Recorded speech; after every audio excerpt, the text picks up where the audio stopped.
الحمد لله وكفى وسلام على عباده الذين اصطفى أما بعد قال الله تبارك وتعالى في كلام المجيد والفرقان الحميد أعوذ بالله من الشيطان الرجيم بسم الله الرحمن الرحيم يا أيها الذين آمنوا قوا أنفسكم وأهليكم نارا وقودها الناس والحجارة وقال النبي صلى الله عليه وسلم مروا أولادكم بالصلاة وهم أبناء 7 سنين واضربوهم عليها وهم أبناء 10 سنين وفرقوا بينهم في المضاجع او كما قال علیہ الصلاۃ والسلام۔ عزیز دوستو اور بھائیو، میں نے قرآن کریم کی ایک چھوٹی سی آیت پڑھی ہے۔ اللہ تبارک و تعالیٰ نے اس آیت کے اندر یہ حکم بیان فرمایا ہے کہ جس طرح اللہ تبارک و تعالیٰ نے ایک انسان کے لیے، ایک مسلمان کے لیے یہ حکم دیا ہے کہ تو اللہ کی عبادت اور اطاعت کر اور اللہ کو راضی کر اور اپنے آپ کو جہنم سے بچا، اسی طرح اللہ نے یہ حکم بھی دیا ہے کہ تو اپنی اولاد کو، اپنے گھر والوں کو، اپنے بیوی بچوں کو بھی جہنم کی آگ سے بچاؤ، یعنی ان کو بھی دین کے مطابق لانے کی کوشش کرو، ان کی صحیح تربیت کرو اور ان کو صحیح تعلیم دو۔ میرے بھائیوں، دوستوں، بزرگوں، ہمیں چاہیے کہ ہم اپنی اولاد کے لیے صحیح تعلیم دیں اور اپنی اولاد کی صحیح تربیت کریں۔ یہ ہمارے اوپر حق ہے اور یہ ہمارے اوپر ایک فرض ہے اولاد کا۔ 2 بات ہیں میرے بھائیوں، اگر ہم دنیا میں رہتے ہوئے اپنی اولاد کی صحیح تربیت کریں گے، اپنی اولاد کی صحیح پرورش کریں گے، ان کو دیندار بنائیں گے،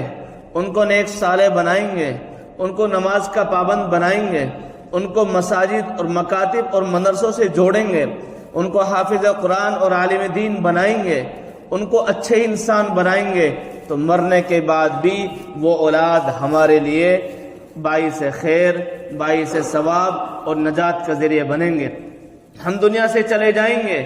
ہم قبروں میں، تنہائی میں، جہاں کوئی کسی کا نہیں ہوتا ہے، جہاں کوئی نہ اعمال پہنچتا ہے نہ کچھ پہنچتا ہے، لیکن مرنے کے بعد اگر اولاد کو نیک صالح بنا کر جائیں گے، صحیح تربیت کر کر جائیں گے، دیندار بنا کر جائیں گے، تو اس اولاد کی دینداری کا ثواب بھی مرنے کے بعد قبر میں ہمارے لیے ملتا رہے گا، اور یہی اولاد ہمارے لیے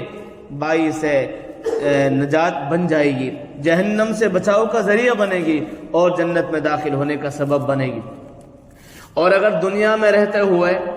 ہم نے اپنی اولاد کو صحیح تربیت نہیں کی، اپنی اولاد کی صحیح پرورش نہیں کی، ان کو دین کی تعلیم نہیں دی، ان کو قرآن و حدیث کی تعلیم نہیں دی، ان کو اللہ کے رسول صلی اللہ علیہ وسلم کا طور طریقہ نہیں سکھلایا ہے، اور ان کو ہم نے مساجد، مکاتب اور مدارس، نماز سے اور دینداری سے نہیں جوڑا ہے، تو یہی اولاد ہمارے لیے گرفت کا ذریعہ بن جائے گی، جنت میں داخل ہونے کا سبب نہیں، بلکہ یہ اولاد ہمیں جہنم میں داخل ہونے کا سبب بنے گی۔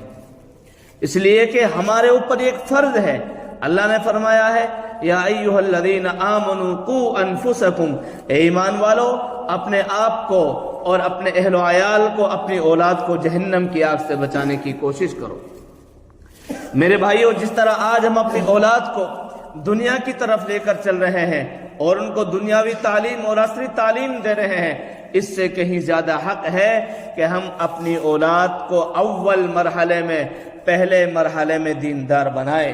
ان کو قرآن کی تعلیم دیں، ان کو حدیث کی تعلیم دیں، ان کو بتائیں اللہ کے رسول کا طور اور طریقہ کیا ہے، ان کو بتائیں کہ دنیا میں زندگی گزارنے کا طریقہ کیا ہے، ان کو بتائیں کہ قبر میں جا کر کیا ہوگا، حشر میں جا کر کیا ہوگا، کیا کام آنے والا ہے، کیا کام آنے والا نہیں ہے۔ عزیز دوستو، ساتھیو، یہ اولاد ہمارے لیے باعث خیر بھی ہے اور باعث شر بھی ہے۔ اللہ تعالیٰ نے قرآن کریم کی ایک آیت میں فرمایا یا ایھا الذین آمنوا لا تلہکم اموالکم ولا اولادکم عن ذکر اللہ،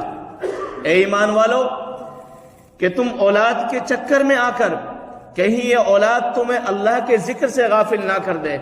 اللہ سے دور نہ کر دے۔ اور دوسری جگہ اللہ تعالیٰ فرماتے ہیں یا ایھا الذین آمنوا ان من ازواجکم واولادکم عدوا لکم فاحذروہم۔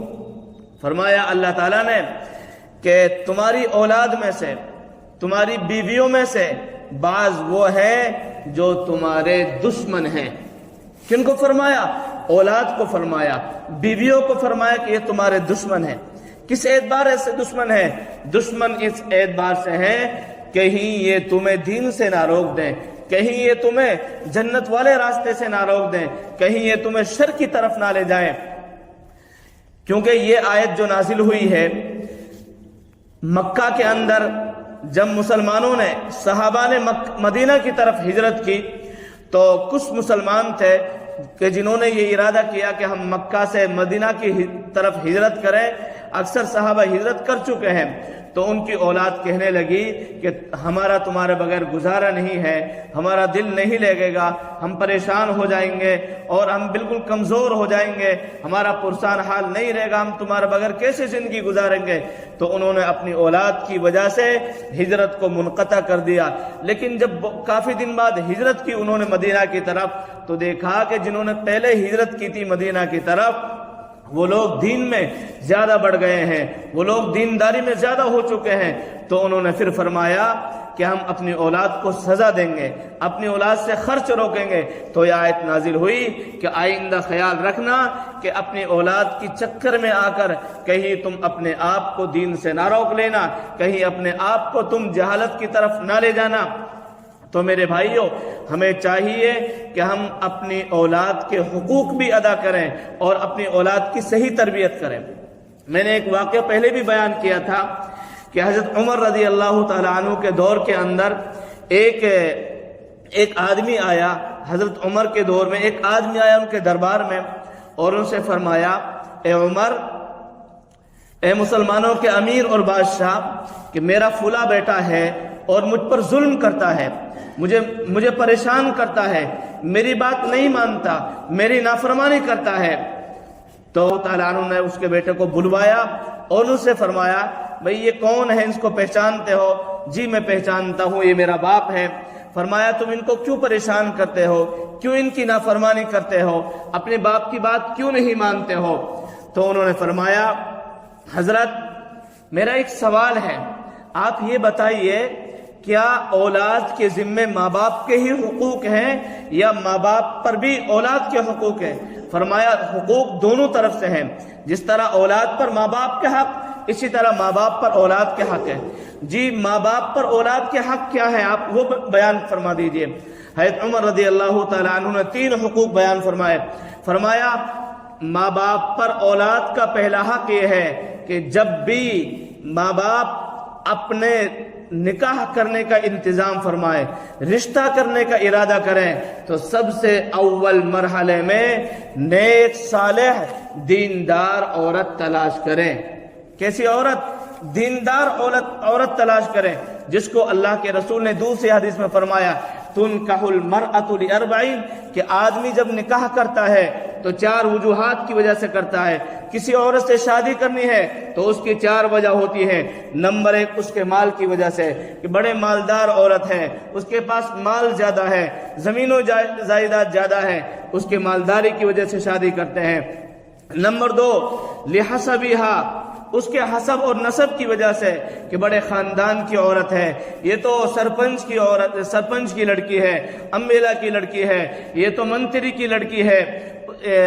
اس کے حسب اور نسب کی وجہ سے، بڑے پن کی وجہ سے شادی کرتے ہیں۔ نمبر 3 ولی جمالہا، اس کی خوبصورتی کی وجہ سے اس سے شادی کرتے ہیں۔ تینوں باتوں کو ایک طرف فرمایا۔ چوتھی بات اللہ کے رسول نے فرمائی ولی دینہا، کہ اگر آدمی نکاح کرتا ہے تو ایک تو اس کے مال کی وجہ سے، حسن و جمال کی وجہ سے، اور اس کے حسب اور نسب کی وجہ سے۔ نمبر 4 پر فرمایا اس کے دین کی وجہ سے، اور آپ نے آخر میں فرمایا فاظفر بذات الدین، کہ اے انسان تو نیک صالح عورت سے شادی کر، دیندار عورت سے شادی کر۔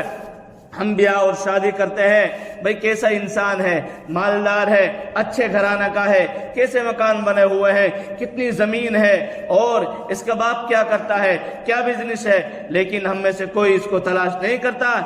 کیا نیک عورت ہے، نمازی عورت ہے، پردہ کرتی ہے اور اچھے خاندان کی عورت ہے، دیندار عورت ہے۔ اصل میں ہمیں دیندار دیکھنا چاہیے، اور اللہ کے رسول نے بھی یہی فرمایا، فض پر بذات الدین، کہ دیندار کو ترجیح دو۔ حضرت عمر رضی اللہ تعالیٰ عنہ فرمایا، پہلا حق ماں باپ، اولاد کا ماں باپ پر یہ ہے کہ سب سے پہلے جب نکاح کرنے کا ارادہ فرمائے تو دیندار عورت سے شادی کرے۔ نمبر 2 پر دوسرا حق یہ ہے کہ جب اولاد پیدا ہو جائے تو اس کا اچھا نام رکھے، بہتر نام رکھے، چاہے ایک گھر میں 5 نام ہو، کوئی پرابلم نہیں۔ اللہ کے رسول کے باپ کا نام عبداللہ ہے، آپ نے اپنے بیٹے کا نام بھی عبداللہ رکھا ہے، تو اس میں کوئی وہ نہیں کرنی چاہیے۔ اللہ کے رسول صلی اللہ علیہ وسلم نے ہم کو بھی یہی تعلیم دی ہے کہ حضرت عمر نے فرمایا کہ جب بچہ پیدا ہو جائے تو اس کا اچھا نام رکھے، دیندار، صحابیہ کے نام کے اوپر، صحابی کے نام کے اوپر، اللہ کے نیک بندوں کے نام کے اوپر اس کا نام رکھے۔ نمبر 3 پر آپ نے فرمایا کہ جب وہ سمندار ہو جائے اس کو قرآن کی تعلیم دے، تو انہوں نے فرمایا، اے امیرۃ المؤمنین، اے مسلمانوں کے بادشاہ، میرے باپ نے ان میں سے ایک حق بھی ادا نہیں کیا ہے، اس نے شادی کی ہے، ایک باندھی فاحشہ عورت سے شادی کی ہے۔ نمبر 2 پر اس نے میرا نام رکھا ہے ایسا نام کہ جس کا معنی ہے گوبر والا، گوبر کے کیڑے کا نام جو ہوتا ہے وہ نام اس نے میرا رکھا ہے۔ نمبر 3 پر انہوں نے مجھے قرآن کا ایک حرف بھی نہیں سکھایا ہے۔ تو عمر رضی اللہ تعالیٰ عنہ نے ان کے باپ سے فرمایا کہ اس مجلس سے نکل جاؤ، بھاگ جاؤ یہاں سے، جب تم نے اپنی اولاد کے حق ادا نہیں کیے ہیں۔ کیا تم یہ چاہتے ہو کہ اولاد تمہارا حق ادا کرے؟ نہیں، پھر وہی معاملہ ہوتا ہے، یہی اولاد ماں باپ کے سر پر جوتی مارتی ہے اور چپل مارتی ہے، یہی ان کو مار مار کر پریشان کر دیے ہے، اور یہی ماں باپ پھر ایسی زندگی گزارتے ہیں کہ ان کا کوئی پرسانہ حال نہیں ہوتا۔ اس لیے میرے بھائیوں، ہمیں چاہیے کہ ہم اپنی اولاد کی صحیح تربیت کریں، اپنی اولاد کو دیندار اور نیک صالح بنائیں۔ اللہ مجھے بھی اور آپ سب کو نیک صالح بنائے اور اپنی اولاد کی صحیح تربیت کرنے والے